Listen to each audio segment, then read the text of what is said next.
Nossa conexão semanal com a capital federal, Conexão Brasília.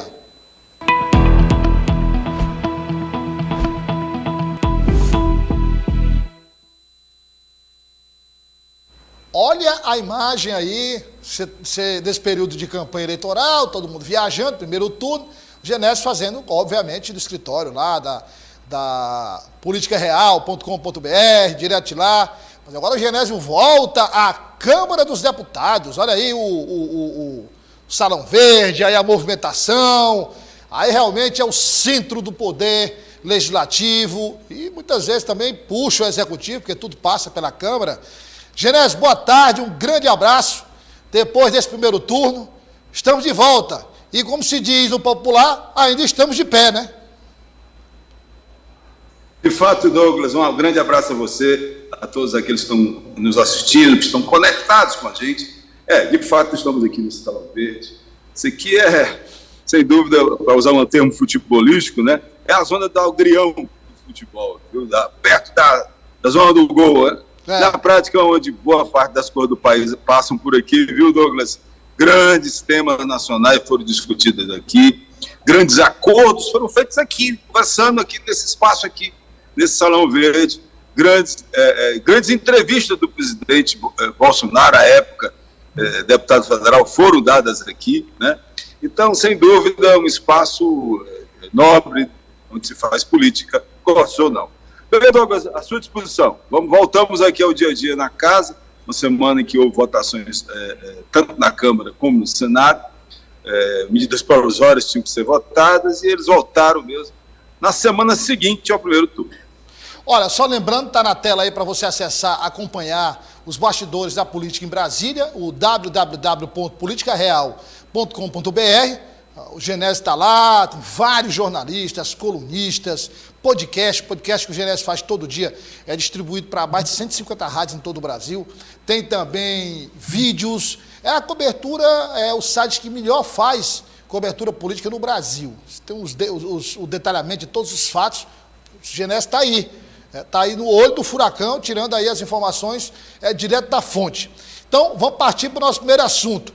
Como foi, Genésio Júnior, a primeira semana dos finalistas, ou seja, daqueles que passaram para o segundo turno, Lula e Bolsonaro?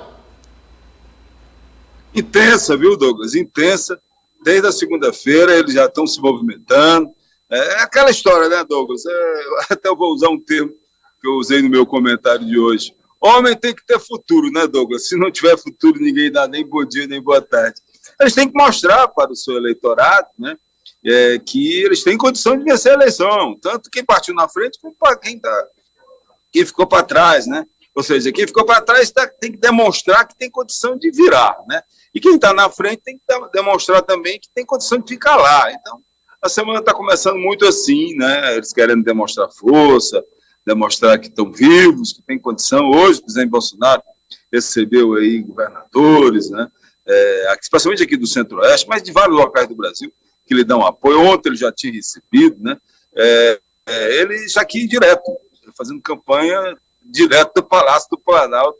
Desculpa, Palácio do Alvorada. O Palácio do Planalto ele não pode, né? Ele está fazendo direto do Palácio do Alvorada, que é a residência oficial do presidente da República, e ele tem o direito de receber autoridades lá. Existe uma polêmica sobre o fato dele fazer atos de campanha lá, mas está fazendo. Vamos ver aí até que ponto o nosso Tribunal Superior Eleitoral vai tratar desse assunto, que já deu que não gostou. E vamos ver também como é que a gente vai ver os próximos acontecimentos. Né? O ex-presidente Lula também está despachando direto lá em São Paulo. Ele não tem o Palácio da Alvorada, então ele está despachando de um hotel lá, na Zona Sul de São Paulo. Ele às vezes muda de um hotel para o outro, mas sempre fazendo esses eventos lá também. E o que a gente tem percebido, Douglas, nesse início, é de que eles estão querendo demonstrar claramente que tem condição mesmo de vencer a eleição, né? O presidente Bolsonaro tem que enfrentar aí uma montanha, né? Porque são 6 milhões de votos que ele tem que compensar, e o ex-presidente Lula está tentando demonstrar que tem condição de avançar aí 1,5% que ele deixou de ter para vencer no primeiro turno. Esse é o cenário, viu, Douglas? Agora, nesse cenário, o que a gente percebe é que o presidente Bolsonaro está trabalhando com a possibilidade de usar a máquina dos seus apoiadores, que são os vários governadores, né, que estão ligados a ele, que foram, muitos não foram reeleitos, mas, sem dúvida, muitos estão na disputa de segundo turno, mas muitos deles foram reeleitos, e ele está querendo convencer a nós todos de que a máquina desses estados vai tentar levar para votar aqueles que se abstiveram, né?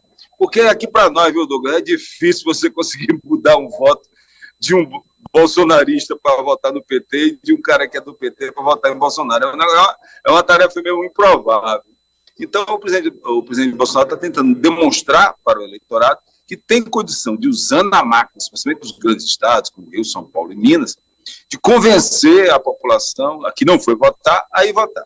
E, por outro lado, o ex-presidente Lula está querendo demonstrar para a população de que existe um grupo grande de diversos partidos que estão se aproximando dele em nome da manutenção da democracia, numa frente ampla, para tentar convencer de que esse grupo já seria suficiente para convencer aí os que deixaram de ir para o segundo turno, né? São exatamente Simone Tebet e Ciro Gomes. Então, ele trouxe esse pessoal para dar apoio a ele. Ciro Gomes muito a contragosto, né? Como quem pôde acompanhar a entrevista dele viu que ele decidiu acompanhar o partido dele, mas muito a contragosto. E aí, o ex-presidente Lula está tentando convencer esses que declararam apoio a ele, que foi exatamente Simone Tebet e o próprio PDT de Ciro Gomes, de que com isso é suficiente para vencer a eleição. Então, essa é a estratégia inicial que a gente está em vista. Um detalhe que eu queria... você falou aí de adesão e tal. Aí a gente imagina o seguinte. Era natural, ideologicamente falando, que o PDT apoiasse Lula. A Simone Tebet deu sinais também de que iria apoiar Lula. Bom, aí a pergunta é, primeiro, os eleitores vão seguir, quer dizer, essa questão, porque, por exemplo, quem a gente sabe que tem poder de transferência de voto, não são todos os votos, mas tem um poder realmente de transferência de votos, é Lula e Jair Bolsonaro. Isso aí a gente sabe. Os dois têm esse poder de transferir votos. Então a pergunta é, Ciro Gomes e Simone Tebet têm esse poder de transferência de votos? Ou seja, é grande esse poder, ou os eleitores, a partir do momento que passou o primeiro turno, vão ficar mais independentes? É um ponto. E, como você destacou muito bem, eleitor de Lula é difícil votar em Bolsonaro. Eleitor de Bolsonaro é difícil votar em Lula. Então, digamos que aí nós temos, partindo desse princípio, um cenário, vamos aqui a grosso modo, né? Só analisando esses aspectos, um cenário que se repetiria no segundo turno. Pronto, partindo desse princípio aí. Aí nós temos agora Simone Tebet e Ciro Gomes. Aí seria o quê? Os que não foram votar, os indecisos, quem votou nulo, quem votou branco. Esse é o alvo, Genésio? Sem dúvida, esse é o alvo. Esse é o alvo, especialmente do presidente Bolsonaro, né? Porque o presidente Bolsonaro, Douglas, a gente tem que ressaltar que ele teve mais de 6 milhões a menos do que o ex-presidente Lula. Então, ele tem que compensar. Então, para ele poder compensar, por exemplo, a Simone Tebet teve pouco mais de 4 milhões de votos, né? Contar tão somente com os votos de Simone Tebet e de Ciro Gomes, que teve em torno de mais de 3 milhões e 800 mil votos, são um pouco mais de 7 milhões, quase 8 votos. Mas será que ele conseguiria convencer essa turma, né? Então, é mais fácil ele ir atrás dos que não votaram, né?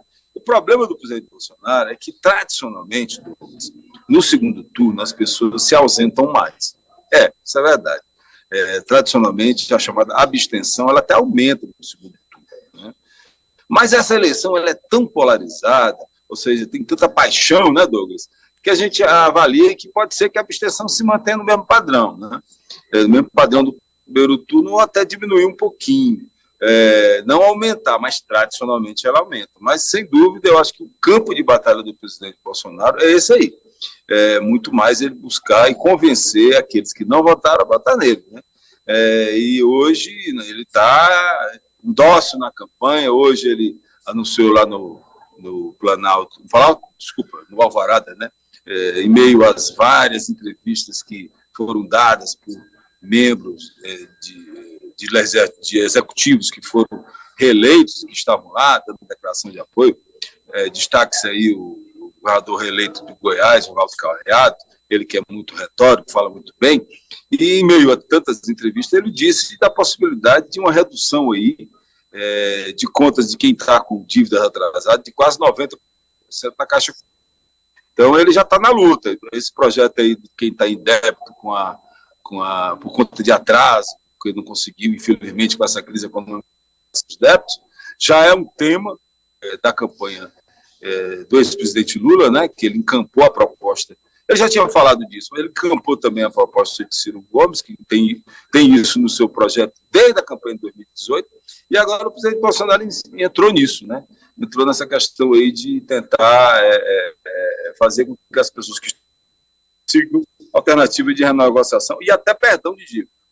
Vale tudo na eleição, viu, Douglas? Dizem que vale tudo na eleição, né? Dizem que vale tudo no amor e na eleição. O presidente Bolsonaro está entrando aí nessa história do vale tudo da política. Vamos ver até onde eles vão, né, Douglas? Nós estamos somente na primeira semana, né? Primeira Verdade. Semana de 4 que teremos pela frente. Verdade. Olha só, mais uma vez, convidando você para acessar o www.politicareal.com.br, que é o site que o Genésio Júnior faz parte, é um dos diretores do site, também tem coluna, escreve, tá? Se você for ver lá os colunistas lá, eu sempre leio, é uma maravilha, são várias abordagens, assuntos diferenciados, muito bom mesmo, fora os podcasts Genésio eu ouço todo dia, sempre ali 1 minutinho, 1 minutinho 3, 1 minutinho 5, sempre girando em todo, é rapidinho, sempre um assunto todo dia, muito importante. Agora, seu Genésio Júnior, tem um assunto que nós tratamos aqui muito, nós tratamos aqui demais. Parece até uma premonição do que iria acontecer. Aí eu pergunto, devemos colocar as pesquisas eleitorais no lixo? Bem, Douglas, é só o que se fala desde domingo, né? Quando as pesquisas quando os resultados, né, ficaram públicos e notórios e várias pesquisas erraram, né? Várias pesquisas, especialmente nos estados, né? Porque se você vê, na verdade, o presidente Bolsonaro costuma dizer que a Datafolha errou muito, mas são vários estudos de pesquisa, quase 10, se a gente não está enganado, que atuaram nessa campanha, e vários deles meio que se aproximaram, né? Poucos deles erraram com referência ao presidente Lula, erraram com referência ao presidente Bolsonaro, né? Porque a melhor posição colocada pelo presidente Bolsonaro foi 39, que foi da CNT, e ele teve 43% dos votos. Então, meio que um pouco fora da margem do erro, mas se aproximaram um pouquinho, bem diferente mesmo do Datafolha e do IPEC, que erraram bastante com referência aos números do presidente Bolsonaro. Os números do presidente Lula, do ex-presidente Lula, foram muito próximos. Agora, o que está acontecendo aqui, Douglas, é o seguinte: acabou de ser apresentado um projeto de lei do deputado Ricardo Barros, ele que é do Progressista, do mesmo partido do nosso ministro da Casa Civil, né, Ciro Nogueira.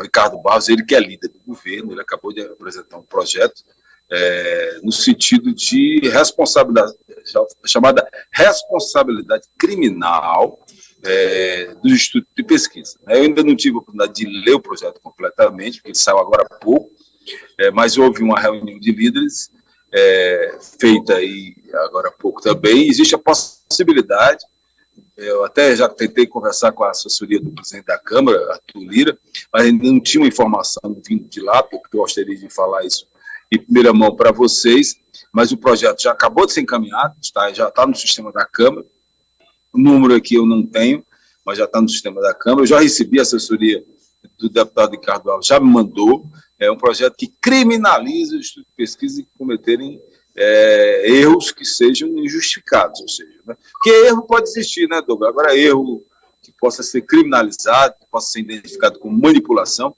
agora vai ter um tipo penal específico. É isso aí. Os advogados é que entendem, o chamado tipo penal específico para quem cometer crimes com fraude com referência a pesquisas eleitorais. Por falar em pesquisa eleitoral, já saíram duas, né, de ontem para hoje, saiu a do IPEC, uma do Poder Data, uma do IPEC dando aí em torno de 8 pontos percentuais a favor do presidente Bolsonaro, e a do Poder Data, que foi divulgada agora de manhã, que é do site Poder 360, que está na praça aí há algum tempo, colocou 4 pontos de vantagem para o presidente Lula, né? Vamos ver, né, Douglas? Vamos acompanhar. do que vai dar. As pessoas estão muito incrédulas com referência às pesquisas, mas dizer que a gente tem que colocar elas no lixo, não vamos, né, Douglas? Não podemos colocar elas no lixo, porque elas, mal ou bem, elas são um fio condutor. Agora, o que tem sido colocado é o seguinte, é que nós, jornalistas, temos divulgado as pesquisas como se fosse um prognóstico, né? Como se fosse um número definitivo, né? E eu acredito que a gente tem que saber como lidar com isso, né? Tipo o seguinte, é uma intenção de voto. As pesquisas são uma intenção de voto. O que significa intenção de voto, Douglas? Quer dizer que você, naquele momento, está intencionado em votar em alguém. Não quer dizer que você, no dia da votação, vai votar naquela pessoa. Então, eu acredito que nós, jornalistas, devemos tratar as pesquisas como intenção de voto e não como prognóstico de voto. Então, acho que a gente tem que também orientar os nossos telespectadores, ouvintes, internautas, de que é uma intenção de voto. Bem, não podemos colocar as pesquisas no lixo, né, Douglas? Inclusive, as pesquisas existem há mais de 150 anos e surgiram voltadas muito para a economia, né, e migraram para a área de opinião, né, e, obviamente, não pode ser jogada na lixo. Mas tem que errar. Vamos lá. Genésio Júnior, nosso último assunto para hoje é o seguinte: como vai ficar o Nordeste neste segundo turno? Olha, Douglas, complicado, né? Hoje já começou, né? Durante o dia vai ter uma ampla repercussão, inclusive tem um piauiense envolvido com isso, né? O presidente da Ordem dos Advogados do Brasil, seção do Piauí, é um dos signatários de uma nota que foi publicada agora há pouco, em repúdio à última declaração do presidente Bolsonaro sobre o Nordeste, né? O presidente Bolsonaro ontem, numa rede social, ele que está à cata de tentar convencer algumas das lideranças aí na região para conseguir melhorar a votação dele aí, ele cometeu um ato falho ontem num programa, das suas transmissões por rede social, afirmando que ele sugeriu de que os nordestinos, por serem mais analfabetos, segundo ele, do que a maioria dos brasileiros, teriam votado por conta do ex-presidente Lula. Então, está uma repercussão muito grande. Agora, independente da repercussão desse fato que surgiu ontem, que a gente não poderia deixar de tratar, o que a gente pode imaginar é o seguinte: como vai ficar a campanha no Nordeste a partir do que nós temos aí, né? Ou seja, é complicado. O candidato a governador da Bahia, ACM Neto, temos informação de que ele iria estar hoje aqui para declarar apoio ao presidente Bolsonaro, até porque ele está numa disputa de segundo turno difícil contra Jerônimo Reis lá na Bahia, ele que iniciou a campanha bem, mas agora está para trás. E com essa declaração do presidente Bolsonaro, a gente imagina que a campanha voltada para o Nordeste vai ficar muito difícil, né? Vai ficar muito complicado. Ou seja, o presidente Bolsonaro já tinha que enfrentar uma montanha para tentar convencer os nordestinos a votarem mais nele. E agora vai ter que enfrentar um verdadeiro Everest, viu, Douglas? Com essa repercussão toda negativa que surge. Mas não tem mal que não possa virar o bem, né? Vamos ver se o presidente Bolsonaro consegue reverter, tentar destacar que foi um grande mal-entendido. Ele tentou, na declaração de ontem, dizer de que a culpa do alto analfabetismo que ele disse que tem no Nordeste é fruto dos governos do PT, né, que já estão há 20 anos aí, ou ele, ou partidos que são coligados a ele, que estão no poder há muito tempo no Nordeste. Então, ele não sei o que ele vai fazer. Eu só sei que ele vai ter que dizer alguma coisa, porque a repercussão negativa está muito grande. O ex-presidente Lula tenta aumentar a sua votação aí. Eu acredito que essa declaração infeliz do presidente Bolsonaro vai ajudar ele a aumentar a votação aí, essa que é a verdade, e o que vai obrigar que o presidente Bolsonaro trabalhe mais ainda no estado do Sul e Sudeste, para tentar compensar a maioria dos votos que tendem, não sei, não tenho bola de cristal, mas infelizmente eu acredito que vai até aumentar aí na região. Agora, saber como vai ser a campanha, não sei, né? Eu não sei, porque agora vai ter que ser reavaliada. Eu não tenho informação nesse sentido, mas, sem dúvida, ela vai ter que ser reavaliada de como o presidente Bolsonaro vai retornar ao Nordeste para participar de campanha nesse segundo turno, né? O ex-presidente Lula já avisou que vai participar de segundo turno que tiverem. Eu não acredito que ele vai dar conta, né? E que ele vai participar de todas elas aí no Nordeste, que, se eu não estou enganado, são 5 ou 6 estados. Bahia, Sergipe, Alagoas, Pernambuco e Paraíba. Né? São os estados que têm segundo turno aí no Nordeste. Eu não sei se o ex-presidente Lula vai dar conta de participar de todas essas campanhas.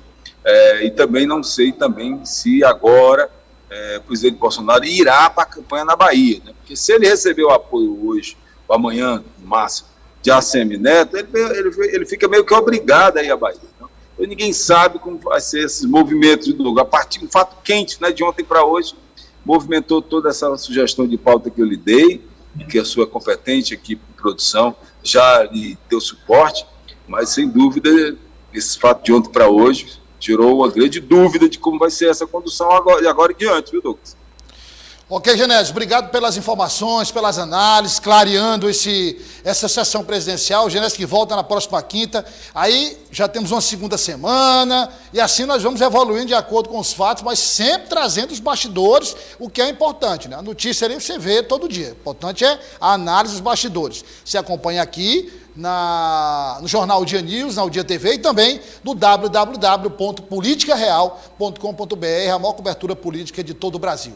Meu grande amigo, um abraço, obrigado, foi um prazer mais uma vez dividir esse espaço com você. Ótima semana e até a próxima quinta. Até a próxima quinta. Abraço a todos. Abraço, Genésio Júnior, direto de Brasília.